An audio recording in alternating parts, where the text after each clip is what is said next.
Oi, meu nome é Jordan, sou psicólogo clínico e mestre em psicologia clínica pelo Núcleo Junguiano da PUC de São Paulo.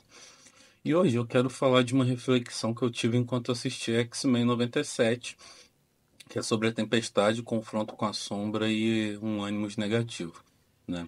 Quem está assistindo sabe que em um dado momento da narrativa ela perde e depois recupera os seus poderes.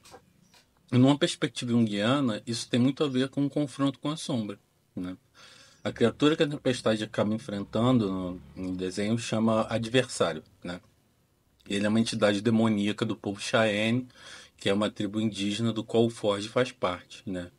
Nos quadrinhos, inclusive, ele foi treinado para lutar contra o adversário, desiste disso, mas acaba invocando ele durante a Guerra do Vietnã, numa batalha como forma de aniquilar seus inimigos. Mas na série animada, o adversário aparece com a forma de um grande pássaro negro, né? Bem diferente do que ele é nas HQs, e é esse simbolismo que é importante para a gente pensar aqui. A Tempestade havia perdido os poderes e tem que enfrentar essa entidade que consome frustração, rancor e ódio, né? Sentimentos que ela estava experienciando. Todo conflito da Tempestade com o adversário tem uma dinâmica psicológica de confronto entre consciência e inconsciente, em especial entre os conteúdos da sombra e aquilo que ela tinha como crença sobre si mesma. Né? Nos mitos heróicos, a sombra tende a aparecer como um grande perigo a ser enfrentado pelo herói. E é aqui que o adversário adquire características da sombra pessoal da tempestade, fazendo todo um joguete psicológico de fazer enfrentar seus medos, vergonhas e todo o seu conteúdo reprimido. Né? Ele explora principalmente a claustrofobia da Aurora, porque, para quem não sabe, ela adquiriu esse trauma devido a um desmoronamento, que ela ficou presa nos escombros e tal durante a infância nos quadrinhos, né? É, E aí a Von Franz vem dizer, né, para a gente poder começar a amarrar isso com Jung, que a sombra contém valores necessários à nossa consciência, mas que existem sob uma forma que torna difícil a sua integração na vida de cada um, né? Ela não é o todo da personalidade, mas representa qualidades e atributos desconhecidos ou poucos conhecidos do ego, né? Aspectos que pertencem sobretudo à esfera pessoal e que poderiam também ser conscientes, sob certos ângulos. Mas também tem um aspecto da sombra que é coletivo, né? E aí tem uma frase da Aurora que eu acho que reflete bem isso, que é quando ela diz assim: o que são demônios, além dos reflexos de nossos medos e vergonha? Coisas que enterramos dentro de nós, que escondemos de nossos amados, mesmo que envenenem nosso coração, até que finalmente curemos nosso adversário, aceitando ele. Então, só se pode lidar com a sombra a partir do momento que você aceita, né?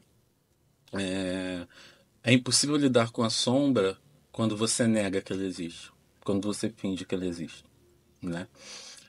E aí tem uma frase do Jung lá no Arquétipos Inconsciente Coletivo que ele vai falar que a sombra de algum jeito vai tentar se mostrar, vai tentar aparecer. E não adianta tentar argumentar com ela, racionalizar ela, né? Tentar torná-la inofensiva, porque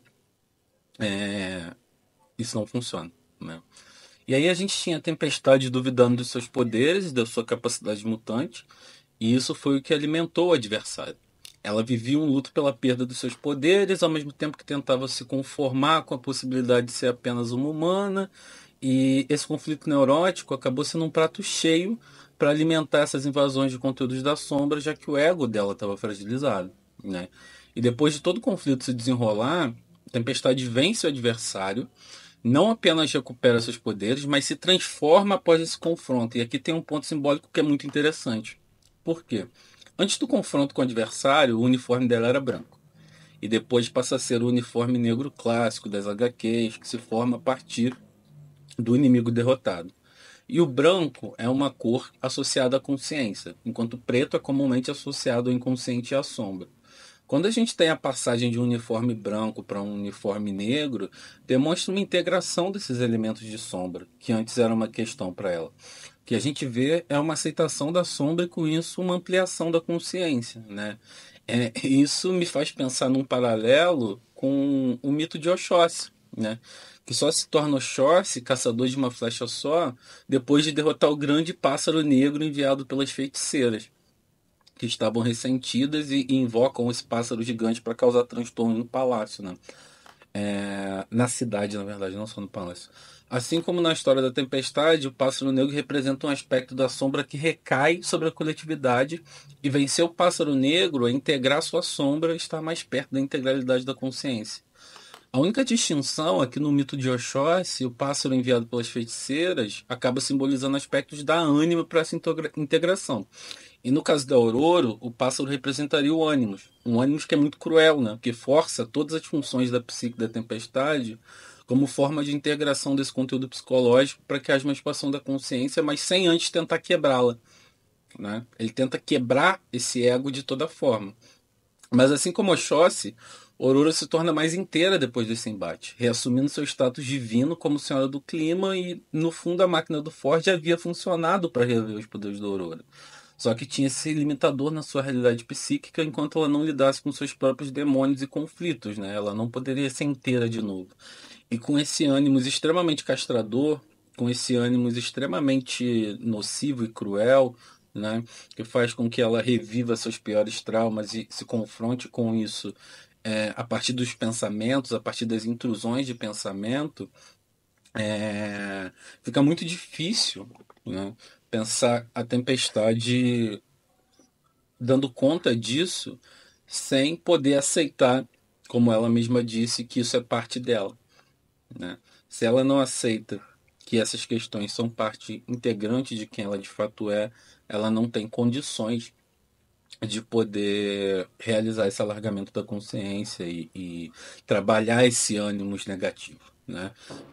O Jung fala bastante do impacto do ânimos negativo na vida das mulheres e de como ele acaba por travar muitos aspectos, né? Muitos elementos do fluxo da vida, do fluxo psicológico, né? Então era meio isso que estava acontecendo com a tempestade. Bom, espero que vocês tenham gostado.